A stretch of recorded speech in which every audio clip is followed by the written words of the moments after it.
এই মুহূর্তে আমরা দাঁড়িয়ে আছি জেলা পরিষদের 1 নম্বর ওয়ার্ডে। এখানে আমরা দীর্ঘদিন ধরেই ভুগছি, বাড়ির আশেপাশের রাস্তার সবাই ভুগছে, বাড়িতে ধুলো ঢুকে যাচ্ছে, বাচ্চা কাচ্চার কাশি সর্দি লেগেই আছে।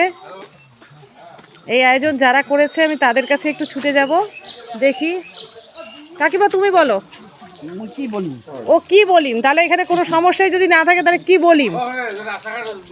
আমি বলছি হ্যাঁ, এই রাস্তার মধ্যে ধুলার জন্য বাচ্চা কাচ্চাদের সর্দির জ্বর লেগে গেছে এবং কি কাশিও।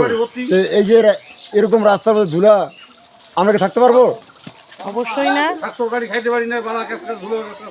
আচ্ছা, এখানে আরেকজন বলতে যাচ্ছে বাড়ি ঘরে অন্ধকার, এই জন্য আমরা অবরোধ করছি। নামটা বলুন। রান্না বান্না করতে করতে আমরা তো ধুলো ঢুকাতে রান্না করে। আর নামটা বলুন। নামটা নবীন রায়। আচ্ছা, এখানে নবীন রায়ও একই অভিযোগ দিচ্ছে, রান্না বাড়িতেও বালি বালি লাগছে, সমস্ত খাবারটাই ধুলোতে মিশে গেছে। আমি এটা পৌরসভার উদ্দেশ্যে ফেসবুকে ছেড়ে দিচ্ছি, যত তাড়াতাড়ি সম্ভব আমাদের রাস্তাটা জল ছিটিয়ে ব্যবস্থা করুন।